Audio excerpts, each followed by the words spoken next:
رب اشرح لي صدري ويسر لي أمري واحلل عقدة من لساني يفقهوا قولي لا حول ولا قوة إلا بالله العلي العظيم. أعوذ بالله السميع العليم من الشيطان اللعين الرجيم. بسم الله الرحمن الرحيم. الحمد لله رب العالمين والصلاة والسلام على أشرف الأنبياء والمرسلين خاتم النبيين مولانا ومولى الثقلين جد الحسن والحسين بالقاسم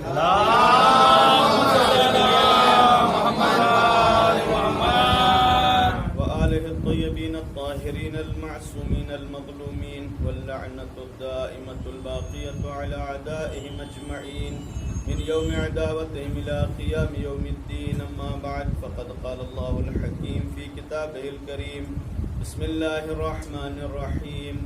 قل إن كنتم تحبون الله فاتبعوني يحببكم الله ويغفر لكم ذنوبكم والله غفور رحيم. اللهم صل على محمد وآل محمد. گزارش ایک مرتبہ سورہ حمد اور 3 مرتبہ سورہ توحید کی تلاوت فرما کر حاضرین مجلس کے تمام اعزاء اللهم صل على محمد وآل محمد. اللهم صل على محمد وآل محمد. بسم الله الرحمن الرحيم.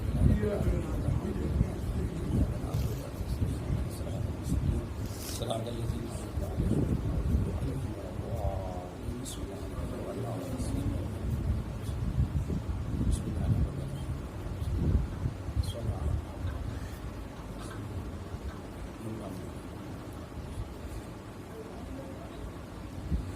اللهم صل على محمد وآل محمد وعجل فرجهم. ابتداءً تمام حاضرین کا شکریہ ادا کرتے ہیں کہ وہ مجلس میں تشریف لے آئے اور انشاءاللہ حقیقی وارث اعزا ان کو اجر سے نوازیں گے. الہی آمین. فاطمہ زہرا سلام اللہ علیہا کی عنایات آپ کے اوپر برقرار رہیں. الہی آمین. اللهم صل على محمد وآل محمد وعجل فرج. آیت مبارکہ سورہ مبارکہ آل عمران کی 31ویں آیت ہے کہ اس میں پروردگار عالم نے پیغمبر کو یہ حکم دیا کہ پیغمبر آپ اس بات کا اعلان کر دیں کہ اگر تمہیں اللہ سے محبت ہے تو تم ہمارا اتباع کرو، ہماری پیروی کرو. اللہ بھی تم سے محبت رکھے گا، محبت کرے گا اور تمہارے گناہوں کو بخش دے گا اور اللہ غفور و رحیم ہے. آیت کے ذیل میں جو عنوان آپ کی خدمت میں عرض کیا اہل بیت علیہ السلام کا سلیقہ زندگی اور طریقہ زندگی، یہ اپنانے کی ضرورت ہے، اس لیے کہ یہی اس دنیا میں راہ ہدایت ہے اور یہی آخرت میں باعث نجات ہے. اور ہم دعا بھی کرتے ہیں کہ پروردگار ہمیں اہل بیت جیسی زندگی گزارنے کی توفیق الہی آمین. ہماری موت اہل بیت جیسی موت ہو. یہ دعا جب کرتے ہیں تو ہمیں کوشش بھی کرنی چاہیے. اہل بیت علیہ السلام کی جو سیرت ہے ان میں 2 قسم کی سیرتیں پائی جاتی ہیں، اور یہ نہ صرف اہل بیت بلکہ کسی بھی انسان کی جو زندگی ہوتی ہے اس میں سے کچھ زندگی حالات اور زمانے کے تابع ہوتی ہے، اور جو حالات اور زمانے کے تابع ہو وہ قابل تقلید نہیں ہوتی، وہ قابل پیروی نہیں ہوتی، اس میں پیروی کا مطالبہ بھی نہیں کیا جا سکتا. امام جعفر صادق علیہ السلام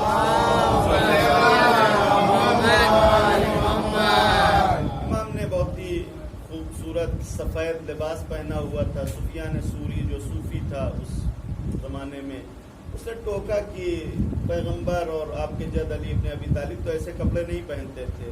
امام نے جواب دیا کہ ان کا زمانہ اور تھا، ہمارا زمانہ اور ہے. یعنی مثلا کپڑے کی جو اسٹائل ہے، کپڑے کی جو مثلا قیمت کے اعتبار سے اگر کپڑے کی ارزش دیکھا جائے تو یہ ضروری نہیں ہے کہ اگر مولا کائنات کے زمانے میں مثلا ایک خاص قسم کا کپڑا وہ پہنا کرتے تھے تو ہم کو پہننا ضروری نہیں ہے. اس کے لیے ہم سے مطالبہ بھی نہیں کیا گیا. لیکن جو اخلاق اور کردار ہے، اعتقادات، وہ زمان اور مکان کے تابع نہیں ہوتے. خاص طور سے اعتقاد تو کبھی زمانے کا تابع ہو ہی نہیں سکتا. اعتقاد یعنی یقین جو حقیقت ہے، حقیقت کبھی زمانے کے تابع نہیں ہو سکتی. جناب آدم علیہ السلام کے زمانے میں بھی اللہ ایک، اور ختم المرسلین بھی آئے تو انہوں نے بھی یہی بیان کیا، قولوا لا الہ الا اللہ تفلحوا، اللہ کی وحدانیت کا اقرار کرو، اسی میں تمہاری فلاح ہے. یہ بدل نہیں سکتا. اور حقیقت میں اعتقاد ایسی چیز ہی نہیں ہے کہ جو بدل جائے. یہ جو قرآن نے کہا کہ لا اکراہ فی الدین، دین میں کوئی اکراہ نہیں ہے، یہ کوئی قرآنی اسٹیٹمنٹ نہیں ہے، صرف قرآنی بیان نہیں ہے، بلکہ ہم اگر کہیں کہ اعتقاد میں، عقیدے میں کوئی زبردستی نہیں ہے. ابھی ہم کسی سے بھی یہاں زبردستی، ابھی کوئی چھوٹے سے بچے کو تو تھپڑ مارے، کہو 2 2 5، بچہ ہے کہہ دے گا 2 2 5، لیکن 2 اور 2 5 ہو سکتا ہے؟ نہیں ہو سکتا. یعنی ہم نے کہلوا لیا، اس نے کہہ دیا، زبان سے تو کہہ سکتا ہے لیکن کبھی یہ بات اس کے دل میں اتر ہی نہیں سکتی. یہ لا اکراہ فی الدین کا مطلب یہی ہے کہ اگر تمہارے دل میں کوئی عقیدہ نہیں پایا جاتا تو یہ عقیدہ بن ہی نہیں سکتا. عقیدہ اسی وقت کہا جائے گا کہ جب دل میں وہ گرہ باندھ لے، تمہارے دل میں اتر جائے. اگر تمہارے دل میں کوئی بات یقین کی منزل تک نہیں پہنچی ہے تو وہ عقیدہ نہیں ہو سکتی ہے. ایک صلوات پڑھیں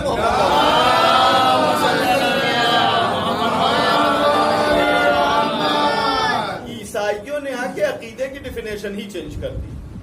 انہوں نے کہا کہ نہیں، جتنا بلائنڈنس پایا جاتا ہو، جتنا اندھاپن پایا جاتا ہو، اتنا ہی عقیدہ مضبوط.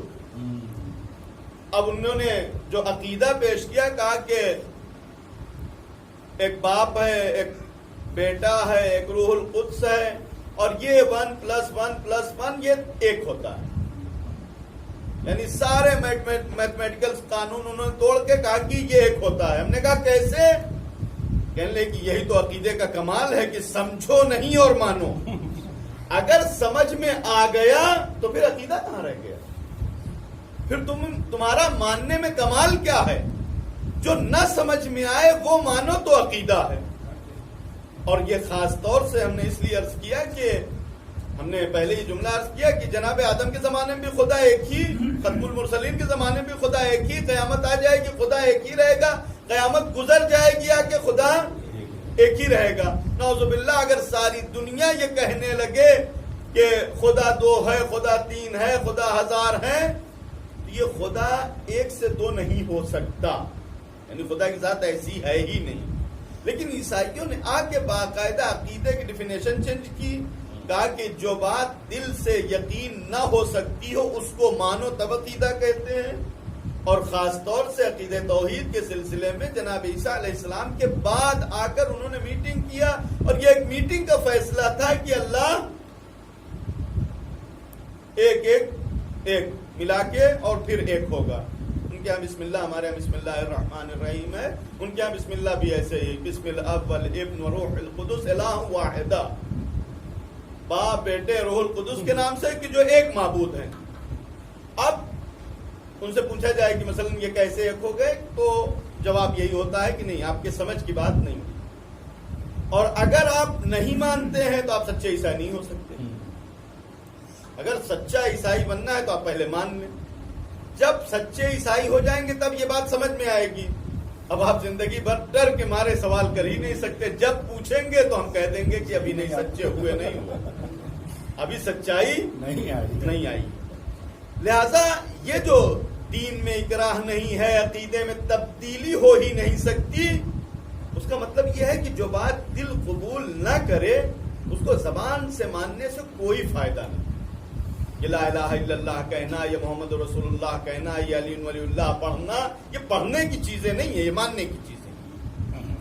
لہذا یہ عقیدہ یہ بدلنے والی چیز نہیں ہے. وہ ان سیرتوں میں سے نہیں ہے کہ جو زمانے کی تابع ہوں.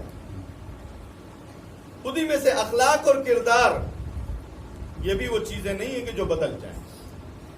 کہ مثلا جناب آدم کے زمانے میں ایک اخلاق تھا اور وہ قانون اخلاق یا وہ اصول اخلاقی جناب عیسیٰ علیہ السلام کے زمانے میں بدل جائیں اور مثلا پیغمبر کے زمانے میں الگ ہو جائے. نہیں، اگر سخاوت اچھی تھی تو حضرت آدم کے زمانے میں بھی اچھی تھی، حضرت نوح کے زمانے میں بھی اچھی تھی. نہیں، اگر فرعون بھی سخاوت کرتا ہے تو یہ سخاوت اچھی ہے. یعنی اگر برا انسان بھی ایک اچھی صفت اپناتا ہے تو اچھا ہے اس کے لیے. لہذا یہ جو اخلاقی اقدار ہیں یہ کبھی بدلنے والے نہیں ہیں. جب بدلنے والے نہیں ہیں تو ایسے اقدار کے لیے مطالبہ کیا جاتا ہے کہ یہ اگر ہم اپنائیں گے تب اس ذات سے قریب ہوں گے کہ جس ذات کے اندر یہ صفات پائی جاتی. وہ اخلاقی کردار بہرحال پہلے ہم نے خوف خدا کا ذکر کیا، حریت اور آزادی کا ذکر کیا. جو مفہوم بڑے مختصر وقت میں بیان کرنا ہے وہ عفو، درگزشت، معاف کرنے کا مادہ. اور یہ معاف کرنے کا مادہ کس انسان کے اندر ہو سکتا ہے؟ تنگ دل انسان، چھوٹے دل کا انسان، اس کے اندر معافی کا مادہ ہوتا ہی نہیں. وہ بالکل، یعنی دل کی مثال ہمیشہ ظرف سے دی جاتی ہے، برتن سے دی جاتی ہے. مثلا چھوٹا سا گلاس 2 ملی لیٹر میں بھر جاتا ہے، اس کے اندر مادہ ہی نہیں ہے، جگہ ہی نہیں ہے، صلاحیت ہی نہیں ہے زیادہ کچھ قبول کرنے کی. تو جتنا چھوٹا انسان ہوگا، جتنا دل انسان کا چھوٹا ہوگا، اتنا ہی وہ جلدی سے بھر جاتا ہے. نہ زیادہ مصیبت برداشت کر سکتا ہے، نہ زیادہ خوشی برداشت کر سکتا ہے، نہ زیادہ غم برداشت کر سکتا ہے. کوئی غم بڑا ہو گیا مثلا اول فول بکنے لگتا ہے. زیادہ خوشی ہوئی تو مثلا دین اور ایمان کی حدوں سے باہر نکل کے خوشی مناتا ہے، آزاد ہو کے خوشی مناتا ہے. یعنی یہ چھوٹے دل کے لوگ ہوتے ہیں. لیکن جن کے دل میں وسعت پائی جاتی ہے وہ چھوٹی چھوٹی باتوں سے متاثر ہی نہیں ہوتے. قرآن نے عباد الرحمن کی جب صفات بیان کیا، کہا کہ وَإِذَا مَرُّوا بِاللَّغْوِ مَرُّوا كِرَامًا، اگر برائیوں کے پاس سے گزرتے ہیں تو اپنی عزت محفوظ رکھ کے گزر جاتے ہیں. وَإِذَا خَاطَبَهُمُ الْجَاهِلُونَ قَالُوا سَلَامًا، اگر جاہل ان سے چھیڑ چھاڑ کریں تو ان کو سلامتی کو دعا دیتے ہیں. سبحان اللہ، جزاک اللہ. یعنی وہ کبھی الجھتے ہی نہیں. بس علماء اس طریقے سے مثالیں دیتے ہیں کہ ظاہر ہے کہ ایک انسان، قداور انسان، چھوٹے چھوٹے کانٹوں میں اگر الجھنے لگے تو اس کی رفتار کم ہو جائے گی. یعنی اگر چھوٹے چھوٹے کانٹوں میں انسان الجھنے لگے تو رفتار کم ہو جائے گی. اگر رفتار کو برقرار رکھنا ہے تو چھوٹے چھوٹے کنکروں کو نظر انداز کرنا پڑے گا، چھوٹے چھوٹے پتھروں کو نظر انداز کرنا پڑے گا. اور جتنا نظر انداز کرتے رہو گے اتنی ہی رفتار بڑھی رہے گی. لہذا انسان کے اندر وسعت قلب ہونا چاہیے، وسعت قلب کا مظاہرہ انسان کو کرنا چاہیے. اور قرآن نے مومنین کو خاص طور سے حکم دیا. قرآن کی بے شمار آیات ہیں کہ جس میں عفو اور درگزشت کے لیے حکم دیا گیا ہے. سارعوا الی مغفرۃ من ربکم وجنۃ ارضها السماوات والارض اعدت للمتقین. پروردگار عالم کے اسباب مغفرت کی طرف جلدی سے آگے بڑھو اور اس جنت کی طرف آگے بڑھو کہ جس کو متقین کے لیے آمادہ کیا گیا ہے. اور متقین کی صفت کی بیان، الذین ينفقون فی السراء والضراء والکاظمین الغیظ والعافین عن الناس واللہ یحب المحسنین. متقین ہیں ہی وہ لوگ کہ جو سختی میں، فراخ دلی میں ہر وقت انفاق کرتے ہیں. والعافین عن والکاظمین الغیظ، غصے کو پی جاتے ہیں. والعافین عن الناس، لوگوں کو معاف کر دیتے ہیں. واللہ یحب المحسنین، اللہ محسنین کو دوست رکھتا. یہ وسعت قلب اہل بیت علیہ السلام کے یہاں کس حد تک پائی جاتی ہے؟ ایک شخص جو امام کا غلام تھا، امام زین العابدین علیہ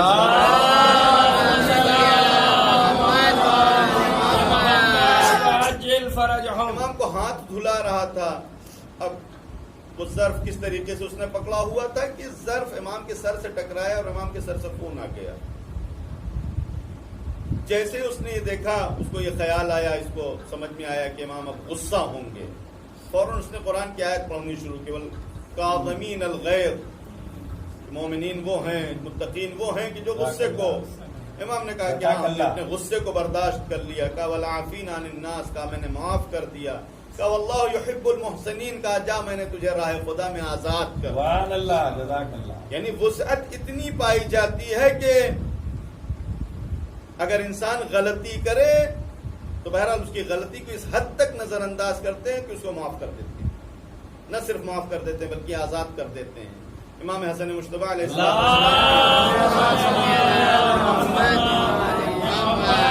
خدمت میں کنیز نے لا کے ایک پھول کی ٹخنی، ایک شاخ گل، ایک پھول ہدیہ پیش کیا. امام نے کہا کہ جا میں نے تجھے راہ خدا میں آزاد کر دیا. اب آپ ایک پھول کی قیمت اور ایک انسان کی قیمت، یعنی غلام اور کنیز بہرحال ان کی بہت قیمت ہوتی تھی، اس کے مقابلے میں پھول کی کوئی حیثیت نہیں تھی. کسی نے پوچھا کہ مولا ایک پھول کے مقابلے میں اس کو آزاد کر دیا آپ نے؟ کہا کہ اللہ نے ہمیں ایسے ہی ادب سکھایا. اللہ نے ہمیں یہ سکھایا ہے کہ اذا حییتم بتحیۃ فحیوا باحسن منها. جزاک اللہ. جب کوئی تحفہ دے تو اس سے بہتر تحفہ تم اس کی خدمت میں پیش کرو. وہ کنیز تھی، اس کے پاس مال دنیا میں کچھ نہیں تھا، ایک پھول دینے کے لیے تھا اور ہم اس کے مالک تھے، لہذا وہ پورا ہمارے ہاتھ میں تھی. اس نے پھول دے دیا، ہم نے اس کو آزاد کر دیا. ایک درود پڑھیں محمد. لہذا جو معافی کا جذبہ اہل بیت علیہ الصلوۃ والسلام رسول اور آل رسول میں پایا جاتا ہے، وہ یقیناً وہ دنیا کے لیے قابل مثال ہے اور دنیا اس کی مثال نہیں پیش کر سکتی. یعنی اگر ہم عفو کے نمونے بیان کریں، اہل بیت علیہ الصلوۃ والسلام کی زندگی میں بے شمار نمونے پائے جاتے ہیں. لیکن ظاہر ہے کہ عفو انسان کو کچھ مقام پر کرنا ہے اور کچھ مقام ایسے ہیں کہ جہاں عفو نہیں کرنا ہے، معافی نہیں. یعنی انسان ہر جگہ معاف کرتا رہے، ہر جگہ انسان یوں ہی نظر انداز کرتا رہے تو پھر امر بالمعروف کیا ہوگا، نہی عن المنکر کیا ہوگا. بہت اچھی بات، سبحان اللہ. یہ بہرحال یہ بھی اپنے فرائض ہیں، یہ بھی ذمہ داریاں ہیں. لہذا ہر مقام پر عفو نہیں کرنا. کہاں پہ کرنا ہے؟ جہاں ذاتی معاملات ہوں وہاں انسان کو عفو سے کام لینا. جزاک اللہ. اور یہ علماء کی سیرت رہی ہے. مرحوم شیخ جعفر کاشف الغطا رضوان اللہ تعالی علیہ یہ ایک عظیم شخصیت کے حامل، کہتے ہیں کہ تہران آئے ہوئے تھے. اتنی بزرگ شخصیت تھی، اتنی باعظمت شخصیت تھی. تہران آئے اور کافی وہاں کے تاجروں نے اصرار کیا کہ آپ ہماری دکان پہ آئیں، برکت ہوگی آپ کے آنے سے. جس وقت بازار تہران میں پہنچے تو ایک ہجوم تھا، ایک وقت کا مرجع، اور کافی لوگ بہرحال کھینچ رہے تھے کہ آپ ہمارے یہاں آئیں، ہمارے یہاں آئیں. وہ شیخ اپنی ابا بچھا کے درمیان بازار میں بیٹھ گئے، کہنے کہ فری میں تو نہیں جانے والے، جو جتنا زیادہ پیسہ دے گا ہم اس کے یہاں جائیں. کہ اپنی ابا بچھا دیا اور اس کے بعد پھر ظاہر ہے کہ ہر انسان نے اپنی حیثیت کے مطابق بہرحال عطا کیا.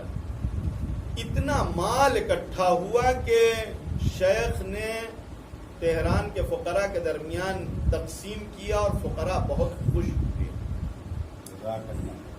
یہ ایسی بزرگوار شخصیت. کہتے ہیں کہ اصفہان کی مسجد میں نماز پڑھاتے تھے اور کسی نے لا کے سہم سعادات دیا اور انہوں نے وہ سہم تقسیم کرنا شروع کیا سعادات کے درمیان اور ختم ہو گیا مال. مال ختم ہونے کے بعد نماز کے لیے کھڑے ہوئے تھے کہ ایک شخص آیا اور آنے کے بعد کہا کہ شیخ ہمارا حق دو. شیخ نے کہا ختم ہو گیا. وہ شخص غصے میں تھا، اس نے تھوکا، مرجع وقت کی داڑھی پہ تھوک دیا. ظاہر ہے لوگوں کو غصہ آیا، بہت شدید غصہ، چاہتے ہیں کہ اس کو پکڑ کے پیٹیں ماریں.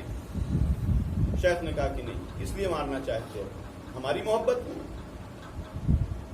اگر ہم سے محبت ہے یہ میں اپنی ابا بچھا دیتا ہوں. اس نے اس لیے تھوکا کہ یہ ضرورت مند تھا. اگر تمہارے اندر اتنی غیرت ہے کہ ہماری عزت کرنا چاہتے ہو، اتنا مال اس کو دے دو کہ یہ خوش ہو کے واپس چلا جائے.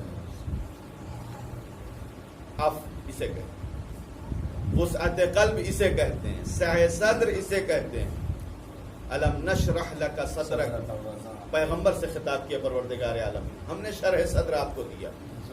اور یہ شرح صدر پیغمبر نے مکے کی زندگی اس طریقے سے دکھایا ہے مشرکین پیغمبر کے اخلاق کا کلمہ پڑھتے تھے، کسی نے پیغمبر کے اخلاق کا انکار نہیں کیا، پیغمبر کے وسعت قلب کا انکار نہیں کیا۔ سخت ترین دشمنوں کو پیغمبر نے بہت آسان طریقے سے معاف کر دیا۔ لہذا کچھ موارد وہ ہیں کہ جہاں انسان کو معاف کرنا ہے، اگر ذاتی مسائل، ظاہر ہے کہ شیخ کے داڑھی پہ تھوکا، کوئی دین کی توہین تھوڑی نہیں ہو گئی، لہذا انہوں نے معاف کر دیا، بہت آسانی سے کہا جانے دو۔ نہ صرف معاف کر دیا بلکہ مقصد کو سمجھا، اس کے غصے کو سمجھا، اس کے سبب سمجھا، مسئلہ حل کیا۔ لیکن اگر معاملہ الگ ہو، کچھ وہ انسان کے جو غلطی کر رہا ہے وہ غلطیوں کا عادی بن چکا ہو، اپنی ضد پہ اڑا ہو، تو اب اس کے لیے عفو نہیں، تاکہ مقر کے لیے، مصر کے لیے عفو نہیں ہے، بلکہ عفو اس کے لیے ہے کہ جو پشیمان ہو جائے۔ اگر پشیمان ہو تو معافی ہے، پشیمان نہیں ہوتا تو معافی نہیں۔ ایک شخص مشرکین میں سے جنگ بدر میں گرفتار ہوا، پیغمبر کی خدمت میں لایا گیا، پیغمبر کو قرآن نے حکم دیا تھا کہ آپ چاہیں تو انہیں فدیہ لے کے آزاد کر دیں، چاہیں تو قتل کر دیں۔ پیغمبر نے حکم دیا کہ اس کو قتل کر دو۔ جیسے ہی جلاد قتل کے لیے آگے بڑھا، کہنے لگا کہ یا رسول اللہ، بیوی بچے ہیں، گھر میں پریشانی ہے، یا رسول اللہ ہمیں معاف کر دیں۔ پیغمبر نے کہا کہ اچھا ٹھیک ہے، ایک شرط میں معاف کرتے ہیں، عہد کرو کہ دوبارہ اسلام کے خلاف کسی جنگ میں شریک نہیں ہوگے۔ کہنے لگا کہ ہاں یا رسول اللہ آپ ہمیں معاف کر دیں، اب کسی جنگ میں نہیں آئیں گے۔ جنگ احد میں صف اول میں نظر آیا۔ پھر گرفتار ہوا، جیسے ہی گرفتار ہوا اور اس کے بعد نوبت آئی قتل کی، پھر ودوا ولاپ شروع کیا۔ پیغمبر نے کہا کہ کچھ نہیں سننا، اس کو قتل کر دو۔ ایک مرتبہ اس کی سن چکے، اس سے عہد دے چکے، اب یہ اپنے بدعہدی کی بنیاد پر اسے معاف نہیں کیا جا سکتا، یعنی اس کو اگر آج چھوڑ دیا جائے تو پھر یہ جنگ میں آنے والا، یعنی اب کوئی تعہد اس سے نہیں لیا جائے گا۔ لہذا اگر انسان پشیمان نہیں ہے تو اس کے لیے کوئی عفو نہیں، کوئی معاف نہیں۔ دوسرا مقام جہاں دین کا معاملہ ہو، وہاں دین ہمارے باپ کی جاگیر نہیں ہے۔ اگر توہین دین ہو رہی ہے، توہین شریعت ہو رہی ہے، یہ معافی کا معاملہ نہیں ہے۔ اگر سلمان رشدی جیسے لوگ، بہت سارے لوگ آج بھی بہرحال یہ مسائل ہیں، کبھی بھی ایران کی پریسیڈنسی کے الیکشن میں یہ مدعا کبھی اٹھتا ہے کہ اچھا آپ یہ بتائیے کہ آپ جیسے صدر ہو جائیں گے تو امام خمینی فتویٰ واپس لے لیں گے۔ خود امام خمینی بھی اپنا فتویٰ واپس نہیں لے سکتے۔ جو حکم الہی ہے اور ایک دین کے غدار کے خلاف ہے، یہ اس وقت تک نہیں ہوگا جب تک یہ توبہ نہ کر لے۔ لہذا دین کے معاملے میں یہ نہیں ہو سکتا کہ ہاں یہ امام خمینی کی کوئی ذاتی منشا تھا، کوئی ان کی ذاتی رائے تھی کہ لوگ قتل کر دو۔ اور حقیقت میں یہ عالم اسلام کے سامنے ایک ننگ کی بات ہے۔ یہ ہمارے لیے فخر ہے کہ امام خمینی علیہ الرحمن فتویٰ دیا، ورنہ دین کے مرتد پہ، دین میں مرتد کے لیے قتل کا حکم ہے، تو دنیا کے باقی سارے مفتی کیا کر رہے تھے؟ بہت اچھا، سبحان اللہ۔ نہیں، جب مرتد کا حکم قتل ہے تو پھر شرم کس بات کی تھی؟ نہیں، صرف امام خمینی علیہ الرحمہ کے نام سے یہ فتویٰ نہیں وہ کرنا چاہیے کہ نہیں امام خمینی علیہ الرحمہ کا فتویٰ تھا، نہیں، یہ اسلام کا صریح حکم ہے۔ جو بھی عالم اس مقام پر آئے گا، جو اعلان کرے گا، یہی اعلان کرے گا کہ یہ واجب القتل ہے، اور کوئی دنیا کا مفتی اس فتوے کو اٹھا نہیں سکتا۔ یعنی خود اگر امام خمینی علیہ الرحمہ بھی زندہ ہوں تو اپنے فتوے کو واپس نہیں لے سکتے، اس لیے کہ فتویٰ اس بنیاد پر آیا ہے کہ یہ مرتد ہوا ہے، جب تک ارتداد ختم نہیں ہوگا تب تک قتل کا حکم نہیں ختم ہونے والا۔ لہذا دین کا معاملہ ہے، نہیں، معافی نہیں دی جائے گی۔ ایک شخص مولا کائنات کے ساتھ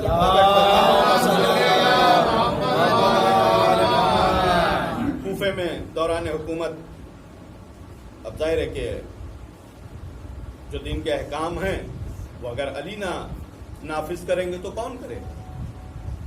ماہ مبارک رمضان کے کچھ خاص احکام ہیں، اگر کوئی مسلمان عذر کی بنیاد پر بھی روزہ نہیں رکھ رہا ہے، اسے یہ حق نہیں ہے کہ وہ چلتے پھرتے عام جگہوں پر کھانا پینا جاری رکھے۔ بیمار ہے، گھر کے کسی کونے میں بیٹھ کے کھا لے، سڑک پر نہیں کھا سکتا۔ کوئی عذر ہے تو کسی کو دکھا کے نہیں کھا سکتا۔ جائے کہیں کونے کنارے بیٹھ کے کھائے، یہ حکم ہے۔ اور اگر کوئی ملائے عام میں کھاتے ہوئے پکڑا جائے اسلامی حکومت میں پکڑا جائے گا، اسے کوڑے لگائے جائیں گے۔ اگر دوبارہ پکڑا گیا تو ڈبل، اور اگر خدا نخواستہ تیسری مرتبہ یہی شخص پکڑا جائے تو کوئی معافی نہیں، اسے سیدھے لٹکا دیا جائے گا، اسے پھانسی دے دی جائے گی۔ یہ احکام اسلام ہے۔ کیا مفید بات بتا رہے ہیں۔ ایک شخص مولا کائنات سے اٹھتا بیٹھتا تھا، اور کوئی ایک اس کا دوست تھا، ناباب دوست، دشمن خدا، اس نے اس کو ورگلایا، شراب پلایا، اور اس کے بعد پھر شراب پینے کے بعد کون انسان اپنے آپے میں رہتا ہے، باہر نکل کے یوں ہی آؤل پاؤل بکنا الٹا سیدھا، لوگ پکڑ کے لے آئے مولا کائنات کی خدمت میں۔ مولا کائنات نے کہا کہ اسے کوڑے مارو۔ کہا کہ یہ علی یہ آپ کے ساتھ اٹھتا بیٹھتا ہے، اگر مارا تو یہ چلا جائے گا۔ کہا اس کے آنے اور جانے کی بنیاد پر، اس فاسق کے، اس گنہگار کے صرف اور صرف آنے اور چلے جانے کی بنیاد پر ہم حکم خدا کو تعطیل کر دیں، حکم خدا کو ختم کر دیں؟ نہیں، یہ نہیں ہو سکتا۔ حکم خدا نافذ ہو کے رہے گا، اور مولا کائنات نے حکم خدا نافذ کیا۔ وہ مولا کائنات کا ساتھ چھوڑ کے چلا گیا معاویہ کے پاس۔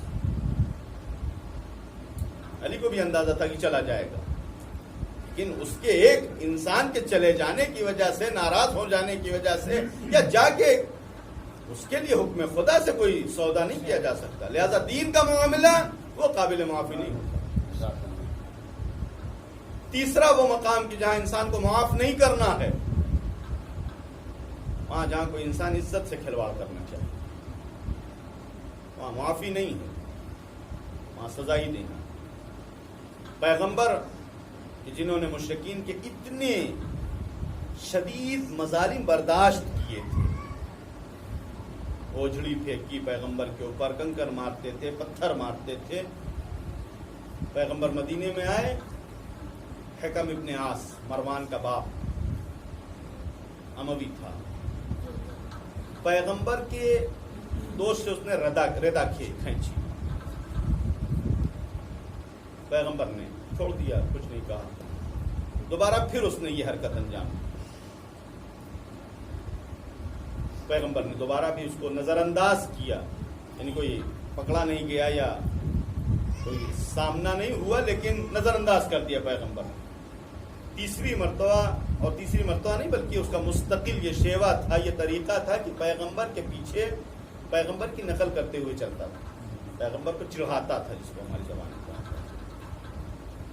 پیغمبر نے دیکھا کہ نہیں، پانی سر سے اونچا ہو گیا، اس کو بد دعا دی، کہا کہ جس ڈھنگ سے تو چل پھر رہا ہے، اللہ تجھے اسی حالت میں برقرار رکھے۔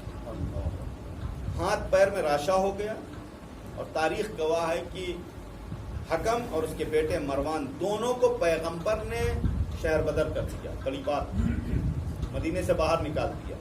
پیغمبر کی وفات کے بعد 2 خلیفہ کے دور تک ان کو واپس نہیں بلایا گیا، جبکہ عثمان 2 مرتبہ ابوبکر کے پاس بھی گئے سفارش لے کے کہ ان کو واپس بلا لیا جائے، عمر کے پاس بھی گئے، دونوں خلیفہ نے انکار کر دیا کہ نہیں، رسول نے باہر کیا ہے تو ہم نہیں بلا سکتے۔ لیکن جب اپنا دور آیا تو ظاہر ہے کہ چچا تھے، لہذا چچا کے ساتھ مہربانی کی، اور ظاہر ہے کہ یہ تو عادت ہے ان کی کہ خدا ناراض ہو جائے اس کی کوئی پرواہ نہیں، لیکن گھر خاندان یہ سب چھوٹنے نہ پائے۔ جزاک اللہ۔ لہذا یہ وہ موارد ہیں کہ جہاں معاف نہیں کیا جا سکتا، لیکن اہل بیت کا سعی صدر ایسے مقام پر عفو پایا جاتا ہے۔ ایک شخص جس کا نام تمیم لکھا گیا ہے، شامی، شام کا رہنے والا تھا، اور شام والے عام طور سے اہل بیت کو پہچانتے نہیں، یعنی اہل بیت کے عظمت سے ناواقف تھے، اور ظاہر ہے کہ کیوں ناواقف ہوں گے؟ شام میں بنی امیہ نے اس طریقے سے اہل بیت علیہ الصلوۃ والسلام کو نعوذ باللہ بدنام کر کے رکھا تھا کہ ان کی نظر میں اہل بیت کی کوئی حیثیت نہیں تھی، اور خود کو خاندان رسول بتاتے۔ لہذا شام والے عام طور سے بنی امیہ کو رسول کا رشتہ دار سمجھتے۔ یہ چچا ماموں کے جو رشتے ہیں، خال المومنین جو بنے ہوئے ہیں، وہ اس لیے کہ شام والوں کے درمیان یہ چیز شہرت رکھتی تھی، ورنہ مدینے والے کبھی ماموں نہیں کہتے۔ لہذا وہ شخص کربلا کی جنگ میں آیا اور بہرحال ظاہر ہے کہ کربلا کی تاریخ عام طور سے ہم نے بیان کیا کہ مصائب کے رو میں بہت ساری چیزیں بہہ جاتی ہیں.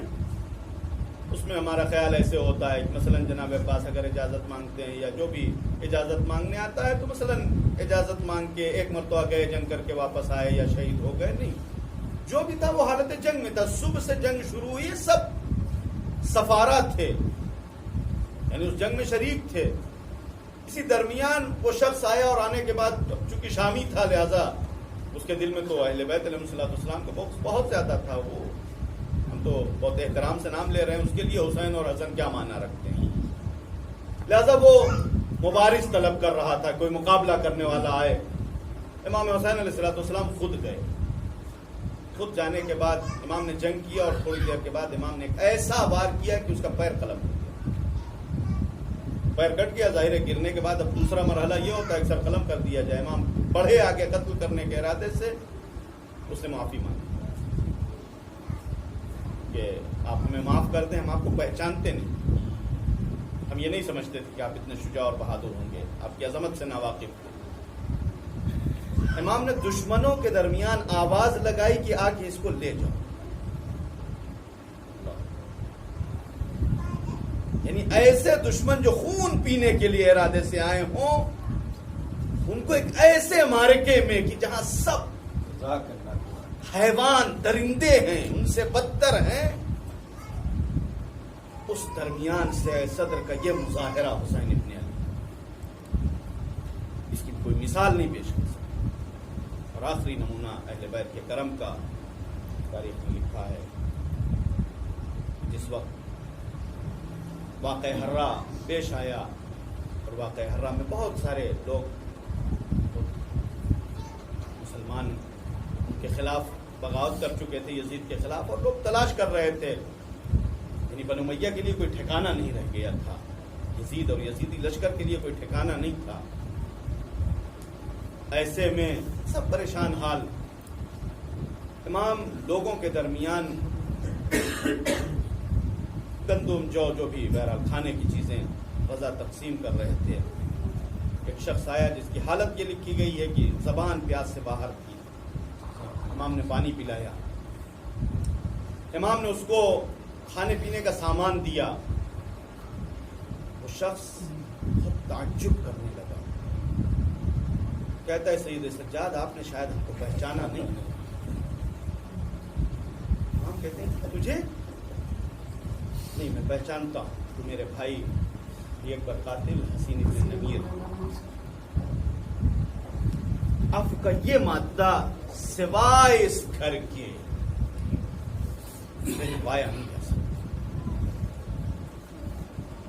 اتنا مسعت قلب. میں پہلی مجلس میں عرض کیا تھا کہ اہل بیت کی سیرت اس کو عام کرنا ہماری ذمہ داری ہے. لوگ خود بخود کھینچ کے آئیں. شامی گالیاں دینے والے انہوں نے اہل بیت کے قدموں پہ سر رکھ دیا ہے. ظاہر ہے کہ دنیا تو ناآگاہ ہے، دنیا تو پہچانتی نہیں. اور یہ ماہ محرم یا ایام عزا یہ فرصت ہوتا ہے، ایک موقع ہوتا ہے اہل بیت کی سیرت کو پیش کرنے کے لیے. یہ میراث جو ہمیں اہل بیت نے عطا کیا ہے، اس کی پاسبانی ہمارے بزرگوں نے کی ہے. یہ دین کی اشاعت کا ذریعہ ہے، لہذا ہم اسے ہلکے میں نہ لیں، اس کی قدر کریں. اور اتنی آسانی سے ہم کو ملا بھی نہیں ہے. آپ سوچیں کہ یہ عزاداری ان 14 صدیوں میں کس کس دور سے گزری ہے. متوکل کا دور اس عزاداری نے دیکھا ہے، حجاج جیسے سفاک کا دور دیکھا ہے. ہمارے زمانے کی گفتگو کریں، صدام جیسے بربر درندے کو برداشت کیا ہے. لیکن ان ادوار سے گزرتے ہوئے عزاداری ہم تک پہنچی ہے. سوچیں کہ کتنے پاکیزہ خون اس راہ میں بہے ہیں. اور سید سجاد جو اس عزاداری کے پیغامبر تھے، جو کربلا کے مبلغ تھے، یہ ہم بار بار یہ جملے کہتے ہیں کہ گریا کرتے رہے. یہ گریا صرف اس درد کی بنیاد پر نہیں تھا. وہ بہرحال درد تو کوئی انسان محسوس نہیں کر سکتا سید سجاد کا. یہ ایک تبلیغ ازا تھی, یہ ایک تبلیغ دین کا ذریعہ تھا. کربلا کو عمدن پہنچایا لوگوں تک, یہ پیغام لوگوں تک کے درمیان عام کیا تاکہ لوگ پہچانیں کہ دین کے ساتھ خیانت کرنے والوں نے کیا کیا کیا ہے. یہ ایام یقیناً ہم 40 سے قریب ہو رہے ہیں, اور ایام خاص طور سے ان آخری سالوں میں ہمارے لیے کتنے اہم ہو چکے تھے کہ بہت سال پہلے, غالباً 15 سال 17 سال پہلے کی بات ہے, ہم نے کسی مقام پر اہل عراق کی عزاداری کا تذکرہ کیا تھا اور ان کے جذبات کا تذکرہ کیا تھا, اور یقیناً ان کے جذبات کی کوئی ترجمانی نہیں کر سکتا. ہم تو یہاں بیٹھے بیٹھے خبریں سنا کرتے ہیں, 4 کروڑ آئے, 3 کروڑ آئے, 5 کروڑ آئے, لیکن جس عراق کی کل آبادی 2-3 کروڑ ہو, اس میں 4-5 کروڑ مہمان کیسے آتے ہیں؟ بعض مراجع کا جملہ ہے کہ کربلا اتنی وسیع ہو جاتی ہے, کربلا کی سرزمین وسیع ہو جاتی ہے, لیکن نہیں, ان عراقیوں کے دل اتنے وسیع ہو جاتے ہیں کہ 4-5 کروڑ کا کوئی اندازہ نہیں ہوتا.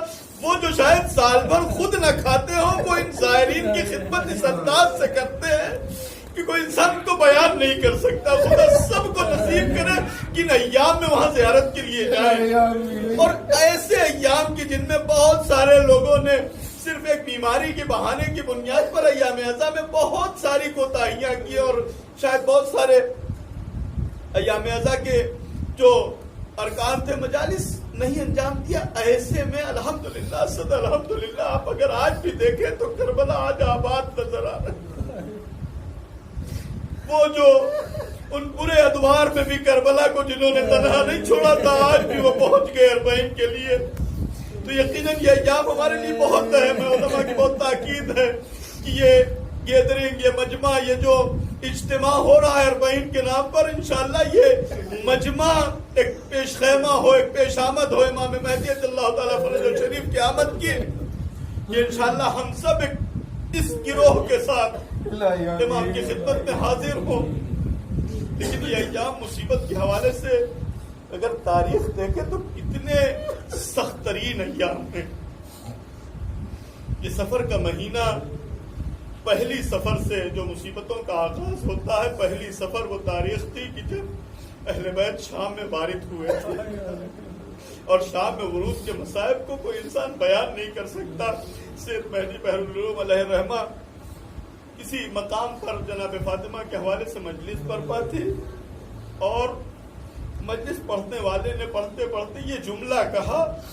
عام طور سے مصائب پڑھنے کا جو انداز ہوتا ہے وہ یہ کہ ایک اہم مقام پر آ کر خطیب مجلس کو ختم کرتا ہے.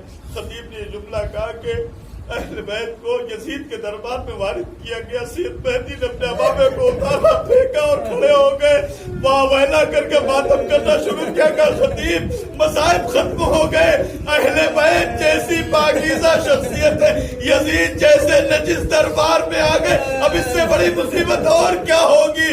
یہی وہ مصیبتیں تھی کہ جو سید سجاد کو خون رلاتی تھی. جب بھی کوئی سید سجاد سے پوچھتا تھا, اے مولا سب سے زیادہ تکلیف کہاں ہوئی, سید سجاد نے نہ کبھی علی اکبر کی سینے کی برچھی کا تذکرہ کیا, نہ علی اصغر کے چھدے ہوئے گلے کا تذکرہ کیا, نہ قاسم کے بابا یا لاشے کو یاد کیا, نہ اپنے چچا کے کٹے ہوئے بازوؤں کو یاد کیا. بس ایک جملہ کہتے تھے,